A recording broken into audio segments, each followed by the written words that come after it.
So let's go back to when you were a child.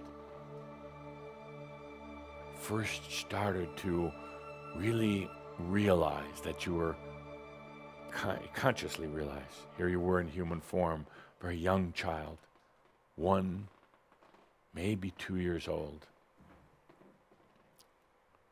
Take a good deep breath. Feel back into that experience.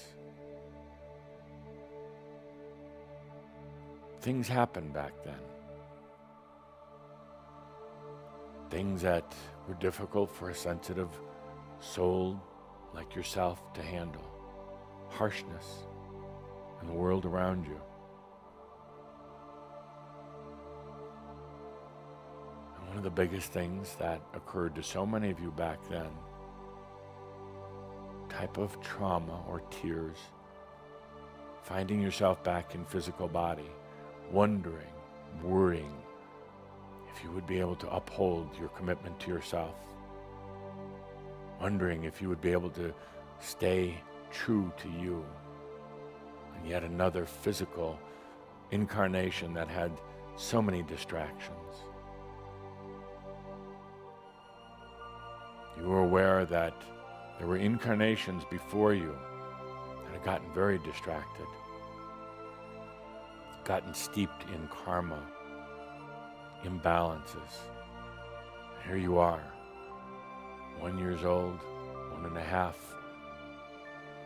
wondering how you can possibly get through this gravity, overcome this gravity, this psychic gravity, of a lifetime, another lifetime on earth. It brought up so much pain, so much feelings of weakness, overwhelm. But, my dear friends, there was also hope.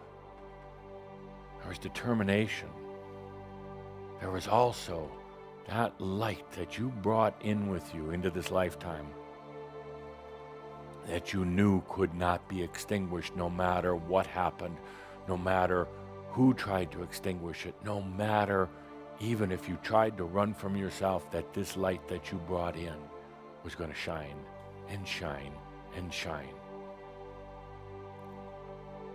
Observe yourself, a sensitive child, but yet a very wise being.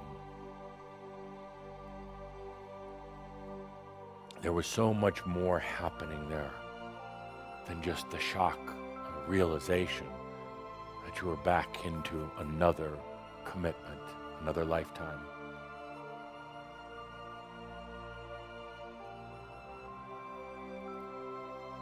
When you were, let's say, anywhere between about 5, maybe 8 years old,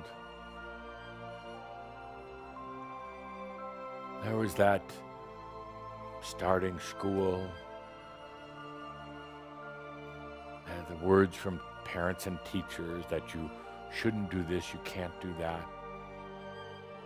And you found yourself now trying to conform and trying to please others, starting to block out the knowingness of who you were.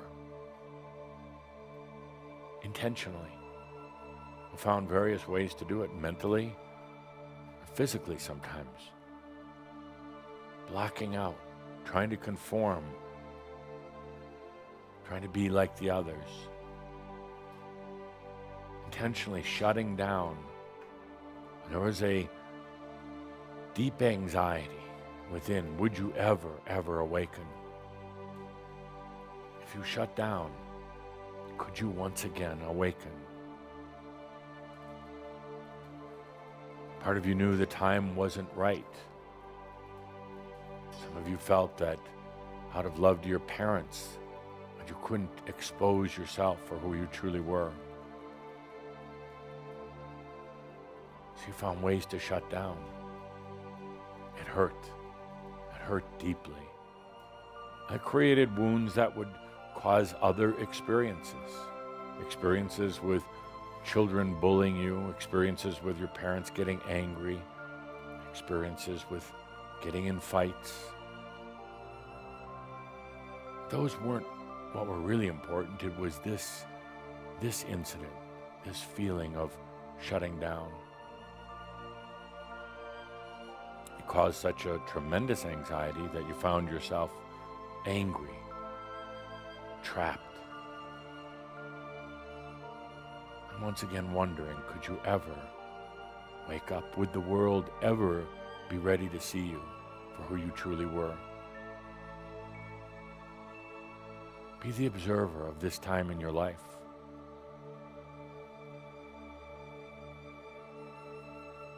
As the observer, feel the wisdom in what you did.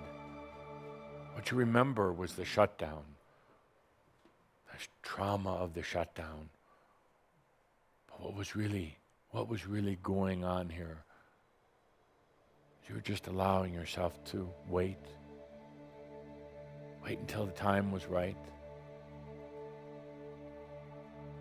What was happening is you were allowing yourself to really be in life.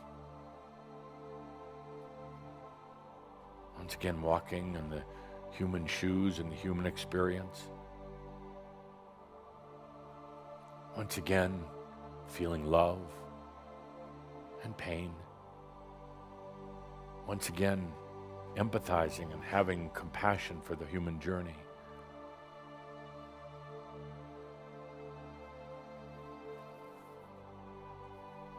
As you went into your teenage years, energetically, those years right before and right after puberty, so energetically intense. You found yourself conflicted with so many belief systems.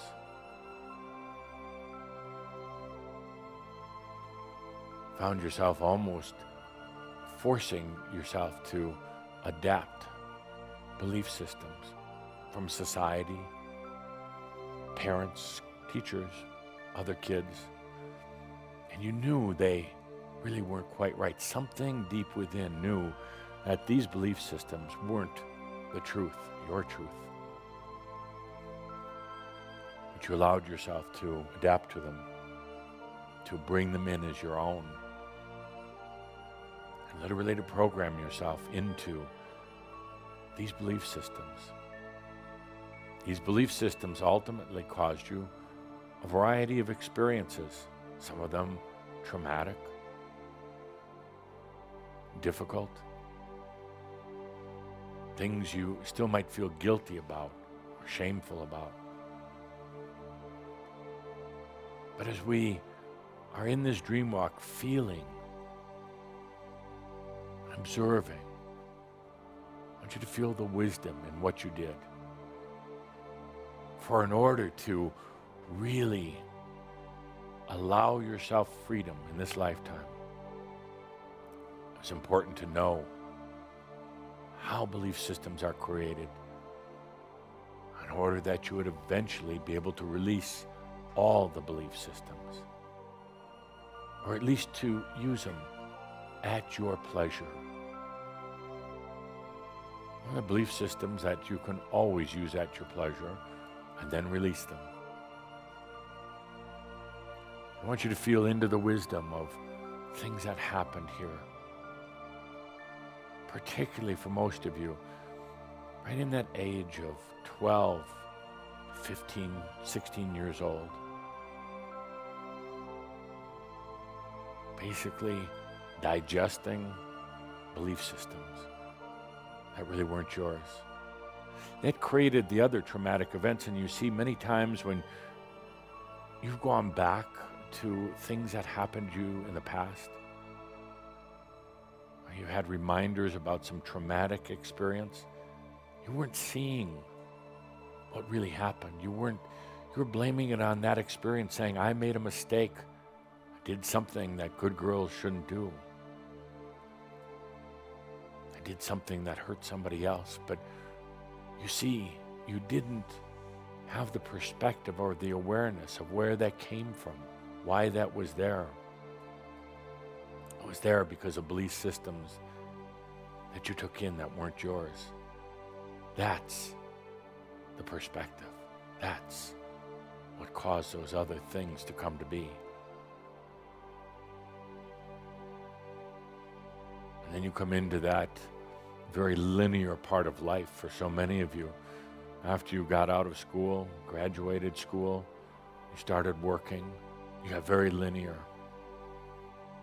I was amazed watching so many of you how you could force yourself, especially after some of you had a very liberating college experience.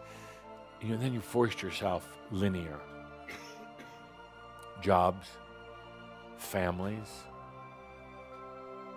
bills, commitments. I would say that's perhaps one of the hardest times, because it was in a way boring, it was linear. Now you were in a groove, in a type of, trap, and you knew better, but you didn't know how to do it different. Everybody else had families, everybody else had jobs, everybody else had bills. What were you going to do? Well, you knew it would be a huge distraction to go off and live in some commune or ashram. So you just went through it, linear.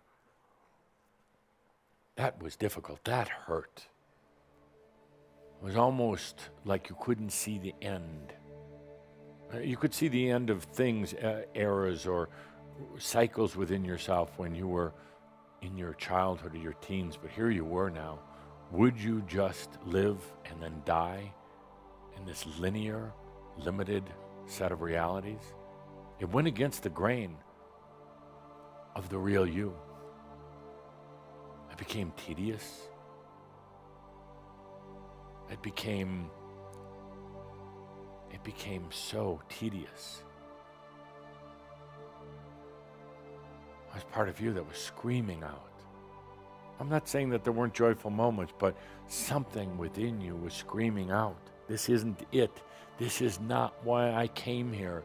This is not what I choose, but you continued with it. Now that caused some experiences.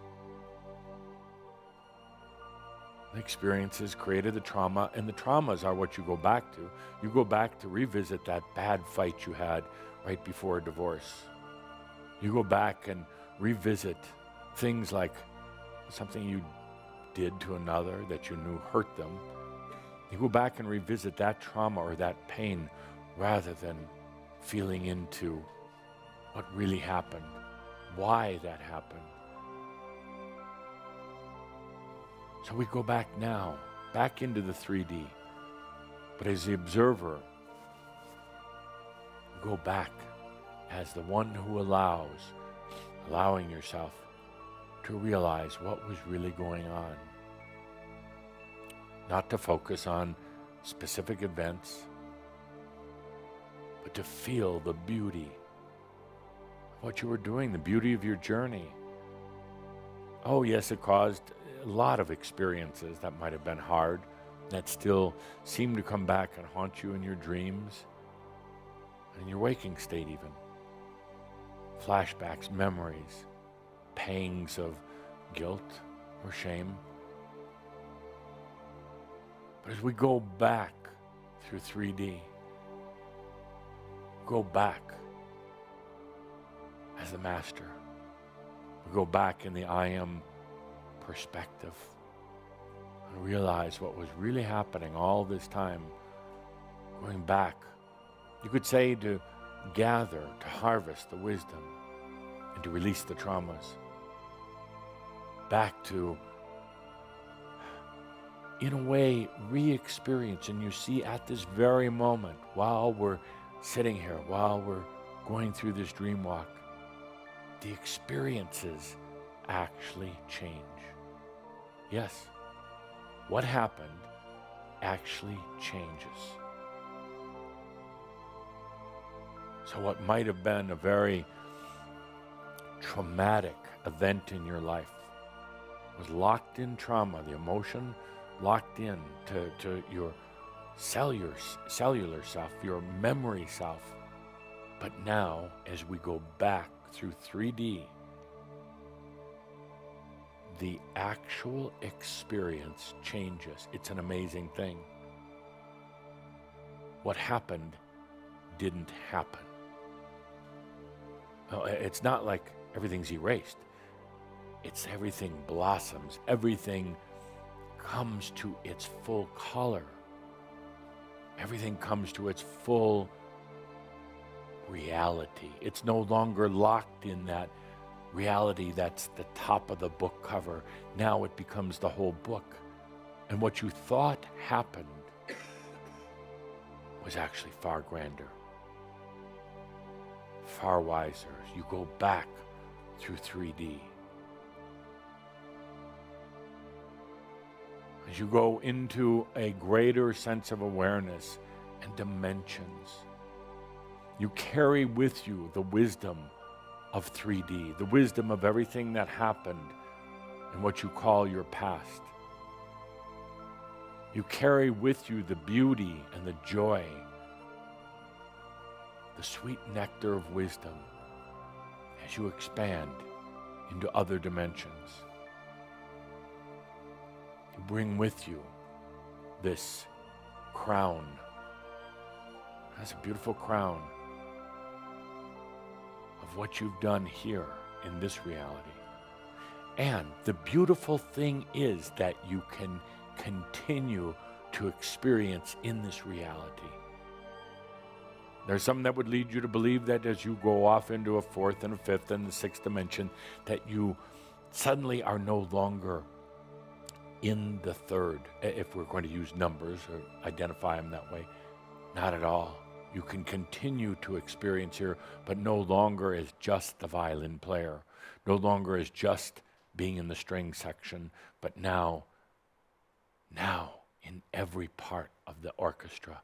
You continue to exist here, but in a much more aware state of being, with a perspective of yourself as the master rather than the student, with a knowingness of the I am rather than the limitations of the human. I take a good deep breath. In this experience, this dream walk through the 3D, you find yourself, my dear friends, you find yourself re-experiencing this. What I wanted to do with you today was just a taste of what it's like to go back through. And when you go back through, you'll discover it's not what you thought it was. Not at all. Because as you allow your enlightenment, you also allow yourself to start perceiving a greater reality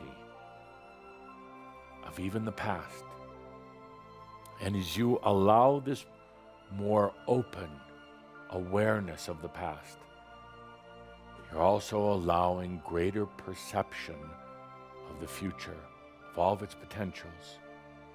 You realize you're no longer locked into beliefs, you're no longer locked into your past, you're no longer locked into any limitations in the future.